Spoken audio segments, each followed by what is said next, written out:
tema del día.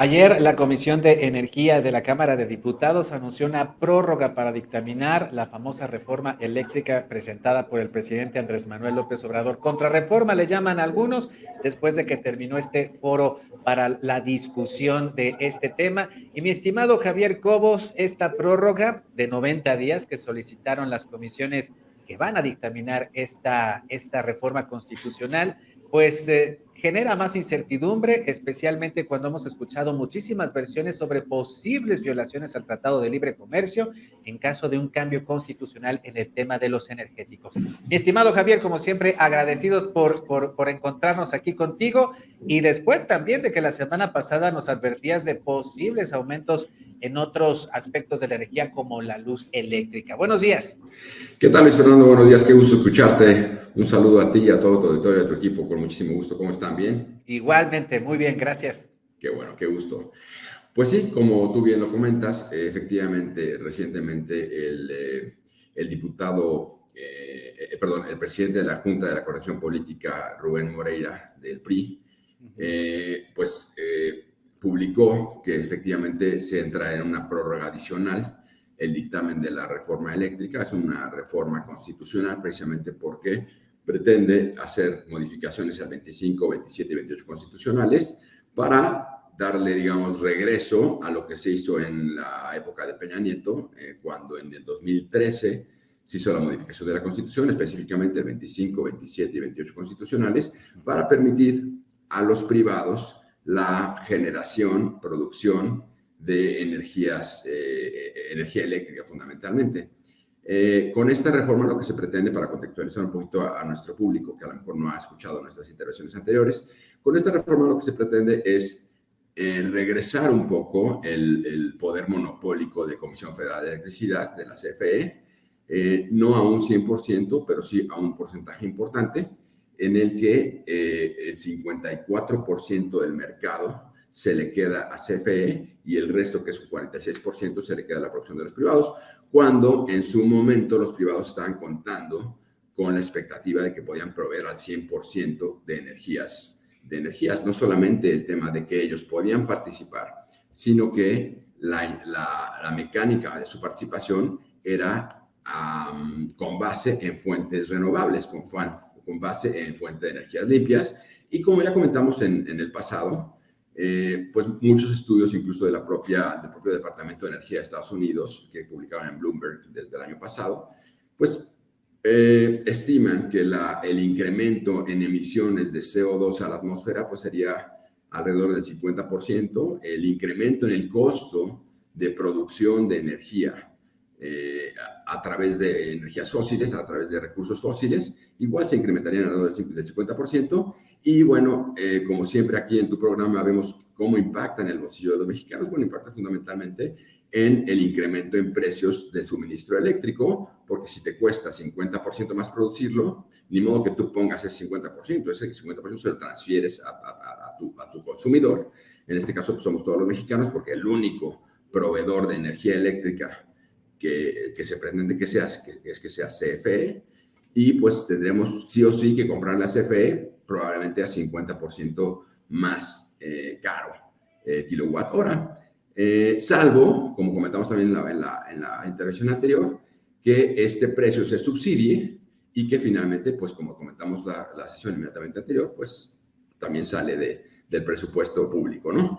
Y bueno, aterrizando en el tema de la prórroga, sí, efectivamente, desde el 2 de marzo de este año se envió un oficio por parte de la Comisión de Puntos Constitucionales, lo firma el diputado Juan Ramiro Robledo Ruiz, que es el presidente de la Comisión de Puntos Constitucionales de la Cámara de Diputados, en el que solicita a la Cámara, a la mesa directiva de la Cámara, una prórroga adicional, dado que el plazo que ya se había prorrogado, porque se acuerdan que, bueno, la reforma entró desde el año pasado, se iba a dictaminar en diciembre, pero bueno, vienen las fiestas decembrinas y cualquier pretexto era bueno. El tema es que la idea era mantener las aguas un poquito más tranquilas, porque la turbulencia dadas las declaraciones del embajador Kenneth Salazar en su momento, en 2 ocasiones, en su visita también aquí en México, pugnaban precisamente porque esa reforma se revisara y que se defendieran los intereses de los inversionistas, en este caso estadounidenses, que ya habían invertido miles de millones de pesos en producción de energías limpias. Entonces, dada esa, digamos, por levantamiento de polvo, valga la expresión, decidieron aplazarlo para abril. De hecho, para 15 de abril.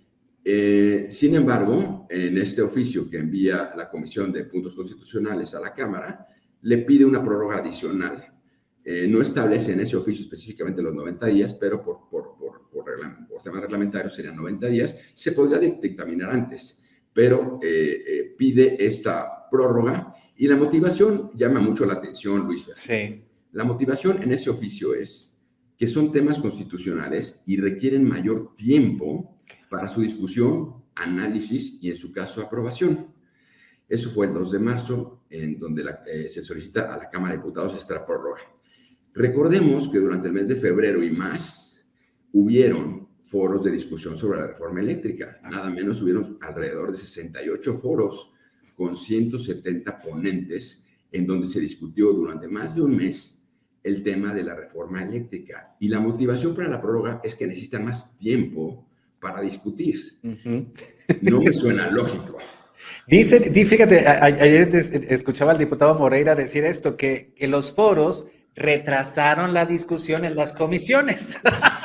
Entonces, ¿para qué sirvieron los foros? Yo supondría que de los foros ya tendrían las ideas más concretas para que en comisiones dirían, por aquí nos vamos, después de lo que resolvimos en el foro. Absolutamente de acuerdo. De hecho, desde que fue noviembre del año pasado, el caso, por ejemplo, del diputado Ignacio Mier de Morena. Poblano, exactamente. Poblano, de hecho, exactamente. ¿Sí? Pidió tiempo precisamente para que en abril se votara porque era prudente discutirla. Bueno, ya se discutió. O sea, fueron 68 foros, fueron 170 ponentes. Y ahora el argumento, la motivación para solicitar una prórroga para el dictamen y pedir otros 90 días adicionales es porque requiere mayor tiempo. Como son temas constitucionales, requieren mayor tiempo para su discusión. ¿Qué? ¿68 foros no fueron suficientes? Ahora, eso es en la parte de los hechos. ¿Qué sucede en la parte de economía? Que es lo que normalmente aquí discutimos. Bueno, si los inversionistas extranjeros estaban en zozobra, vino un par de veces el embajador de Estados Unidos, Kenneth Salazar, al Palacio Nacional a pedir que se revise esa reforma.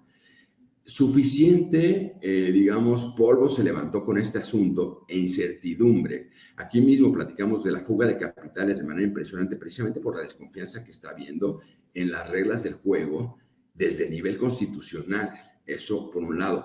Por otro lado, dado esas fugas, el Banco de México se ve obligado a estar escalando su tasa de referencia de 4.75 a 5, a 5.5 y 6. Y bueno, pues nos damos el lujo de otros 90 días, ¿por qué no? Un poquito más de incertidumbre, otro rato. Pues total, la economía aguanta, ¿no? ¿Cuál es el problema? Y el argumento, en este caso, de licenciado Rubén Moreira, del PRI, él dice, entró en prórroga y se presentará la fecha de dictamen la próxima semana, ¿sí lo comenta? ¿Sí? Porque él argumenta que no hay condiciones políticas y que no hay ruta. Bueno, entonces ya no entendí para qué los foros, si para eso supuestamente se hicieron, porque en ese momento dijeron, hay mucha confusión, hagamos los foros, se hicieron los foros, terminan los foros, otra prórroga porque no hay tiempo. No entiendo, créeme que no entiendo. Dice el mismo Rubén Moreira, dice, la propuesta, así como está, no va a pasar, como la mandó el Ejecutivo Federal. Pedimos que se envíe una propuesta alternativa que sí pueda, ser consensada para que pueda dictaminarse ahora con esta nueva prórroga. Ojo, para poder lograr una reforma constitucional, de acuerdo al 135 constitucional, se requieren 2/3 partes del Congreso, más mayoría simple en las legislaturas estatales. Si vemos el bloque de Morena, Verde y PT, están muy cerca de alcanzar esta mayoría. Sin embargo, necesitan el pedacito del PRI. Y entonces por eso es que el PRI es un jugador pivote, que es el fiel de la balanza finalmente, que el que va a decidir si esta reforma se aprueba o no. Aquí, curiosamente, los más pequeños son los que más poder tienen, porque son los que inclinan la balanza hacia un lado a otro. O sea, tú tienes 10 kilos de este lado, 10 kilos de este. Pero el que tiene 1 kilo, no sé, que es el 10% de cualquiera de los dos, puede inclinar la balanza hacia un lado o hacia otro. Y ese es el papel del PRI, de hecho, en este caso. El mismo poblano, que fue diputado también aquí en Puebla y es diputado también en el Congreso Federal, Ignacio Mier, dijo el 3 de noviembre que debería de hacerse este tipo de discusiones y ya se hizo. Y ahora dice que se necesita más tiempo para lograr consensos sobre las modificaciones del 25, 27 y 28 constitucionales. Pues no había dicho que necesitaban tiempo en noviembre, y ahora vuelvo a decir que otra vez necesitamos tiempo después de esos foros. Lo único que está ocasionando es una mayor incertidumbre entre los inversionistas, que ya se estaba, digamos, llegando al extremo, y ahora, ¿por qué no? Como te decía hace ratito, otra prórroga. Ahora, vamos a ponerlo en contexto. Se atraviesan dos coyunturas. O sea, en este tema, bueno, en ningún tema en política es casualidad. ¿Por qué sucede ahorita que se pide la prórroga? Porque hay dos coyunturas muy importantes que se dieron en estos últimos 15 días. Y por eso es que el 2 de marzo se pidió la prórroga. Todos los tiempos coinciden. ¿Qué sucede? Las dos coyunturas son, uno, la consulta de revocación de mandato, que esa en teoría es para el 10 de abril. Si estamos pensando en que la discusión para dictaminación de una ley tan importante como el de la generación eléctrica, que atraviesa por un momento crucial en nuestro país y en el mundo entero, y se va a votar el 10 de abril, se va a votar el 15 de abril, y la revocación de mandato tiene lugar el 10 de abril, las fechas están muy pegadas. ¿Cómo se llama esto? El ambiente va a estar muy tenso. Va a haber muchas discusiones muy fuertes en contra de la iniciativa del Ejecutivo Federal, y no le gusta tener ese ambiente de incertidumbre y de oposición en la misma semana que van a hacer su revocación de mandato. Ojo, es una disposición constitucional.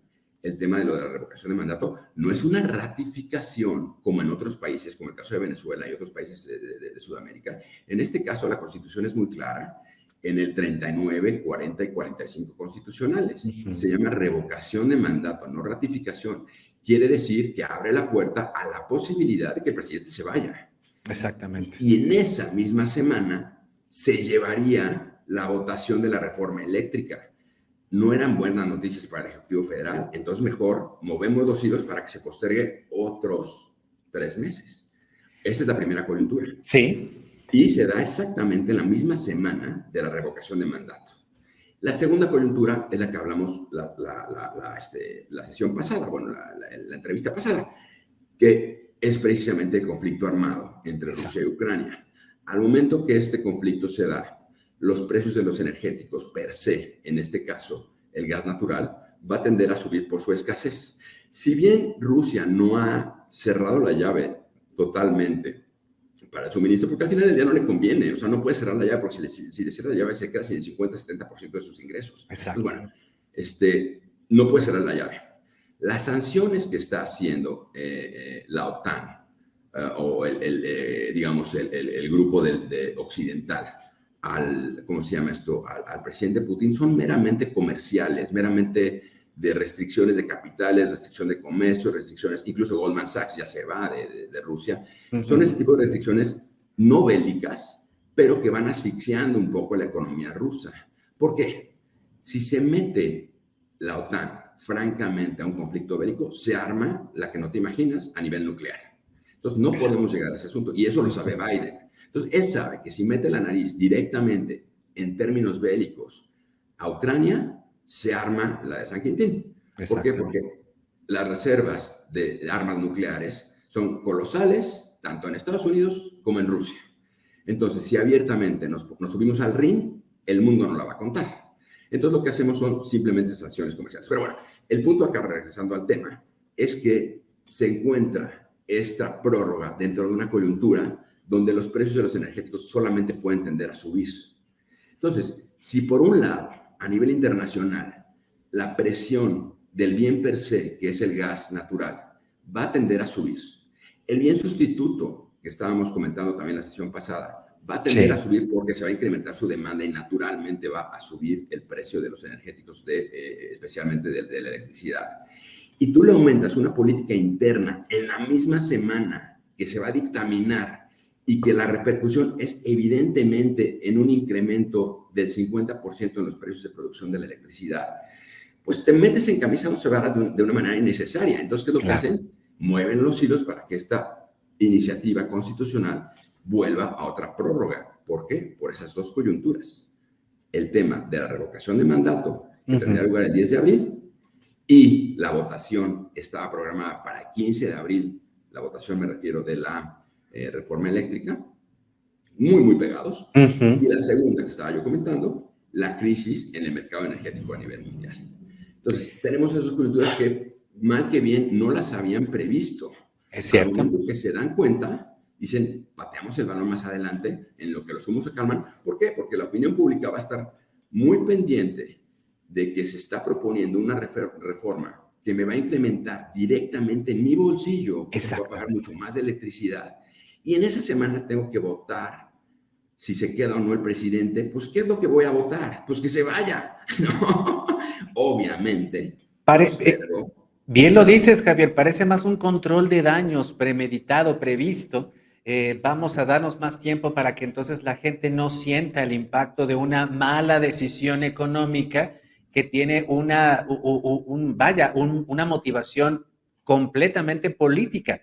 Y lo has advertido tú, lo ha advertido la Comisión de Energía de los Estados Unidos, lo han advertido expertos de otros países, el incremento que va a haber en los costos de los energéticos cuando entonces produzcamos más caro a partir de energías no renovables y de la conducción de una sola empresa estatal que será la que provea, no solamente produzca, sino que provea esa electricidad, como en el viejo siglo XX mexicano. Y algo que me llama la atención y rápidamente, mi querido Javier, porque nos está comiendo un poquito el tiempo, Sí, no te preocupes, porque adelante. esta noche, ya ves que Latinus le ha dolido mucho al presidente de la República esta plataforma, pero sacaron un reportaje en el que únicamente lo que hicieron fue recordar las palabras del negociador del Tratado de Libre Comercio, el representante de López Obrador, cuando todavía Peña Nieto era presidente, Jesús Seade, quien en una rueda de prensa, una vez concluidas estas negociaciones, aseguró que el presidente López Obrador no iba a tocar el tema energético, que no haría ninguna reforma constitucional. Y ahí está la grabación. Tú que eres experto también en mercados internacionales, una decisión de este tipo, iba a utilizar otro adjetivo, pero me lo guardo, una decisión de este tipo puede llevarnos a un verdadero conflicto internacional con nuestro mayor socio comercial, con la base prácticamente del sistema económico mexicano, el compartir esta enorme frontera con Norteamérica y Uh-huh. llevar al traste, pues prácticamente lo que nos tiene a flote, el comercio. Totalmente de acuerdo, Luis Fer. La respuesta es sí. Cuando tienes un conflicto con otro país, normalmente la primera instancia son sanciones comerciales, no la guerra, como es el caso que ya acabamos de platicar en el Exacto. tema de Ucrania y Rusia. Son sanciones comerciales. Al momento que México empiece a incumplir, suponiendo sin conceder que se apruebe en el plazo que ellos decidan, porque ya lo prorrogaron, lo van a prorrogar, ya anunciaron que sí la prórroga va. Bueno, suponiendo que se aprueba como va, que no va a suceder, ¿eh? Desde ahorita, igual, como te dije el otro día, que no se diga que no lo dije, desde ahorita digo que como viene no se va a aprobar. No. Si se llegara a aprobar hipotéticamente como viene, pues lo que va a pasar es que, bueno, en términos constitucionales va a ser procedente, o sea, va a proceder el tema de hacer modificaciones a la producción, distribución y comercialización de energía eléctrica, monopolizando relativamente a Comisión Federal de Electricidad, y constitucionalmente no habría problema. Sin embargo, en temas de incumplimiento de tratados internacionales que están más o menos al mismo nivel de la propia Constitución, sí hay problema y no lo están viendo. Estamos violando de entrada el capítulo 14 del TEMEC, que es el tema de inversión. Estamos violando el capítulo 15, que es el tema de comercio transfronterizo. Estamos violando principalmente el capítulo 22, que es prohibición a monopolios para poder hacer intercambios con Estados Unidos. Son disposiciones en un capitulado del TEMEC que tienen el nivel de la Constitución. Entonces, que no se diga que entonces ahora la reforma ya es legal. Espérame tantito. No, Va a haber litigios en cortes exacto, internacionales y sanciones comerciales con nuestro principal socio comercial, que es el principal comprador de nuestras frutas y verduras. El exactamente. principal. Y les van a cerrar las fronteras. Perdón que te lo diga desde ahorita, pero si nosotros incumplimos con el TEMEC al capítulo 14, 15 y 22, inmediatamente van a venir las sanciones económicas. Exacto. Y es empezar a cerrar las puertas. Nos empiezan a cerrar las puertas y nos van a asfixiar. Sanciones Pero económicas que vamos a pagar nosotros, no el gobierno de la República. Lo vamos a pagar nosotros con nuestros impuestos, con menores oportunidades de trabajo, Luis, un crecimiento en los precios, ¿sí? tenemos escenarios inflacionarios nunca vistos, bueno, Es no cierto. vistos en los últimos 20 años. Tenemos una técnicamente recesión económica porque tuvimos decrecimiento económico en los últimos 2 trimestres. Ujú. Estamos decreciendo. Decrecimos 8% por el tema de la pandemia. Recuperamos el 5% de la economía. O sea, como dicen vulgarmente, el horno no está para bollos. Y luego nos cerramos las puertas con nuestro principal socio comercial. ¿Qué le va a pasar a la economía que de por sí está bastante deprimida por temas de inflación, por temas de decrecimiento económico? Ujú. Ambos en conjunto configuran una situación que se llama estagflación, que hace décadas no vivíamos. Y ahora, ¿por qué no? Mandamos la reforma constitucional, ¿cómo va? La prorrogamos, luego la aprobamos, posiblemente, violamos por lo menos 3 capítulos del TEMEC, van a venir las sanciones, nada más van a venir las sanciones comerciales. Ujú. ¿Y qué es lo que le va a pasar al empleo en México? Pues todos los que chambeaban para poder exportar, pues se van a quedar sin chamba.